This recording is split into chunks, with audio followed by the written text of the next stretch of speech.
Hello everyone, welcome back to our YouTube channel. तो आज हम सीखने वाले हैं स्टैटिक कंस्ट्रक्टर। स्टैटिक कंस्ट्रक्टर होता क्या है, हम उसे क्यों यूज करते हैं, वो देखेंगे। तो चलो शुरू करते हैं। हम स्टैटिक कंस्ट्रक्टर कैसे इंप्लीमेंट करते हैं? Using static keyword. For example, जैसे आप स्क्रीन पर देख रहे होंगे, यहाँ पे मैंने एक स्टैटिक कंस्ट्रक्टर बनाया है। Static keyword, constructor name, then constructor body. तो ये होता है स्टैटिक कंस्ट्रक्टर। स्टैटिक कंस्ट्रक्टर के कुछ रूल है जिसे हमें जानना बहुत जरूरी है। तो चलो हम वन बाय वन वो रूल देखते हैं। रूल नंबर 1, हम स्टैटिक कंस्ट्रक्टर के आगे कभी भी एक्सेस मॉडिफायर यूज नहीं कर सकते।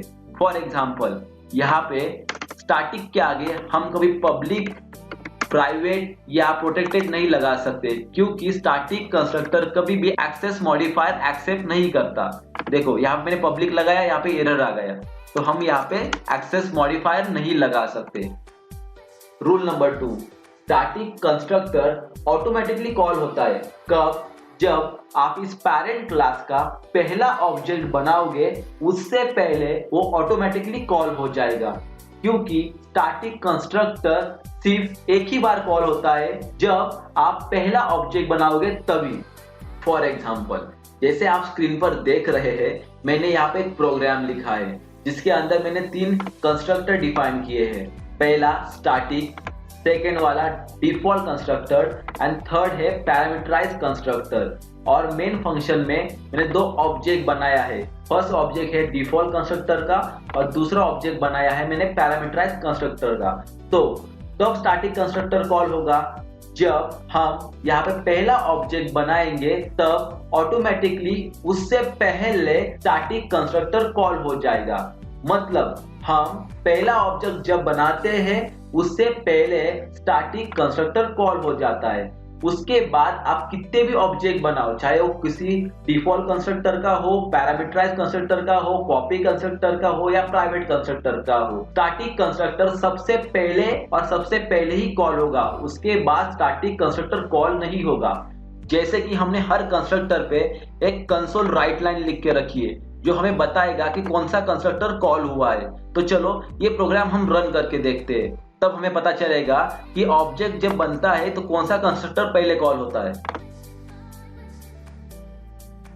एज वी एक्सपेक्टेड, यहाँ पे पहला स्टैटिक कंस्ट्रक्टर कॉल हुआ, उसके बाद डिफॉल्ट कॉल हुआ, उसके बाद पैरामीटराइज कॉल हुआ, क्योंकि यहाँ पे पहले स्टैटिक कंस्ट्रक्टर कॉल होने के बाद हम डिफॉल्ट का ऑब्जेक्ट बना रहे, फिर उसके बाद पैरामीटराइज कंस्ट्रक्टर का ऑब्जेक्ट बना रहे।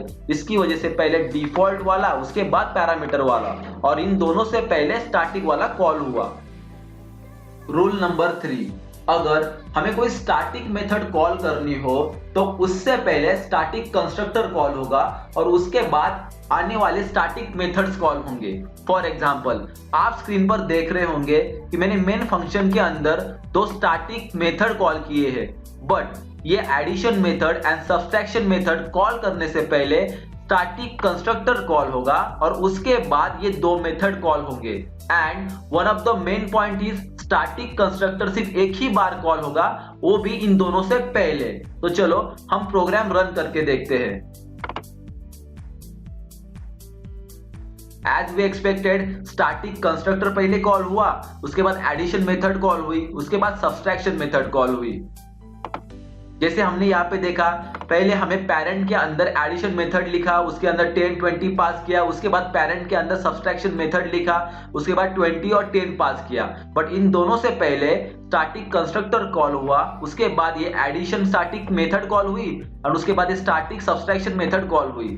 तो ऐसे स्टैटिक कंस्ट्रक्टर काम करता है। रूल नंबर 4, हम स्टैटिक कंस्ट्रक्टर के अंदर सिर्फ static field and static method he use कर सकते हैं। One of the main example is, आप मेरे स्क्रीन पर देख रहे होंगे कि मैंने पेरेंट नाम का स्टैटिक कंस्ट्रक्टर बनाया है एंड उसके अंदर मैंने a को 10 असाइन किया है। मतलब यहाँ पे a एक स्टैटिक फील्ड है, यहाँ पे जो हमने डिक्लेयर की है। उसके बाद हमने एडिशन मेथड को कॉल किया है, मतलब एडिशन मेथड भी एक स्टैटिक मेथड है जो हमने यहाँ पे डिक्लेयर किया है। इसका मतलब क्या है, हम स्टैटिक कंस्ट्रक्टर के अंदर सिर्फ static method and static field को ही कॉल कर सकते हैं।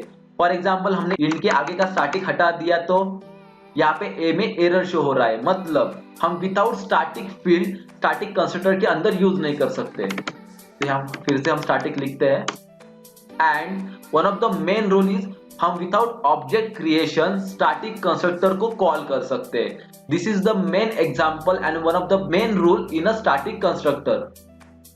रूल नंबर 5, हम प्रोग्रामिंग में स्टैटिक कंस्ट्रक्टर को डायरेक्टली कॉल नहीं कर सकते, इसे सिर्फ कॉल कर सकता है वो भी कंपाइलर, वो भी फर्स्ट टाइम। फॉर एग्जांपल जब हम ऑब्जेक्ट बनाते तब डिफॉल्ट, पैरामीटराइज या कॉपी कंस्ट्रक्टर, प्राइवेट कंस्ट्रक्टर को यूज करके हम ऑब्जेक्ट बनाते। वैसे हम स्टैटिक कंस्ट्रक्टर का यूज नहीं कर सकते डायरेक्टली, क्योंकि कंपाइलर हमें अलाउ नहीं करता। वो काम सिर्फ कंपाइलर ही कर सकता है जो फर्स्ट टाइम स्टैटिक कंस्ट्रक्टर को कॉल करे। तो अब हम देखते हैं एडवांटेज क्या है स्टैटिक कंस्ट्रक्टर का। तो one of the main advantage is static constructor use होता है लॉग फाइल सेव करवाने के लिए इन अ सर्वर।